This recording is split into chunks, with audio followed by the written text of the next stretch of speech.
এবার দেশের বিভিন্ন জায়গা থেকে খবর আসে ঈদের আগের দিন বেড়েছে গরুর দাম। চড়া দামে বিক্রি হলেও হাটে ঠিকমতো পাওয়া যাচ্ছে না কোরবানির পশু। এসবের মাঝেও ঈদের দিন ছিল উৎসবের। কোরবানির ত্যাগে মুখর ছিল পুরো দেশ। দাম নিয়ে মাথা না ঘামিয়ে ঠিকই কোরবানি দিয়েছেন ধর্মপ্রাণ মুসল্লিরা।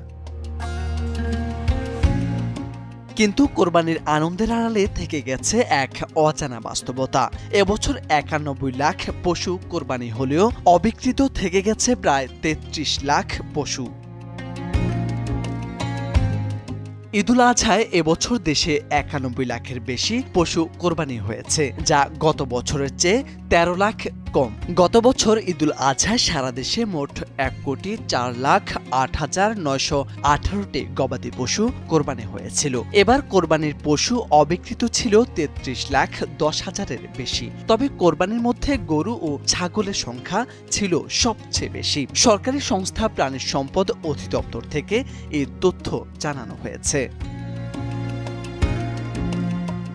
বিশেষজ্ঞরা বলছেন, মানুষের আয় কম, খরচ বেড়েছে, পশুর দাম নাগালের বাইরে। ফলাফল কোরবানির সংখ্যা কমেছে আর বিক্রি হয়নি লক্ষ লক্ষ পশু। বিভাগ অনুযায়ী সবচেয়ে বেশি কোরবানি হয়েছে রাজশাহীতে প্রায় ২৩ লাখ পশু, ঢাকায় ২১ লাখ আর সবচেয়ে কম সিলেটে মাত্র ৩,১৯,০০০। গত বছর সবচেয়ে বেশি পশু কোরবানি হয়েছিল ঢাকা বিভাগে আর সবচেয়ে কম পশু কোরবানি হয়েছিল ময়মনসিংহ বিভাগে।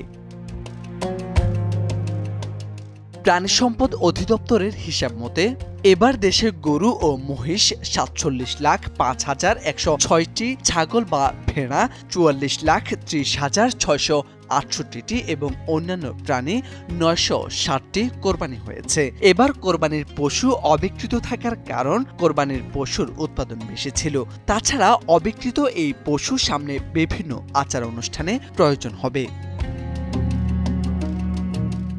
কোরবানি শুধু ধর্মীয় কর্তব্য নয়, বাংলাদেশে এটি একজন খামারের স্বপ্ন, একটি পরিবারের উৎসব আর সমাজের জন্য সহমর্মিতার প্রতীক। ৩৩ লাখ পশু অবিক্রিত থাকা মানে ৩৩ লাখ স্বপ্ন ভেঙে যাওয়া। কোরবানি শুধু ত্যাগ নয়, এটি দায়িত্ব, ভালোবাসা ও ভাগাভাগির নাম।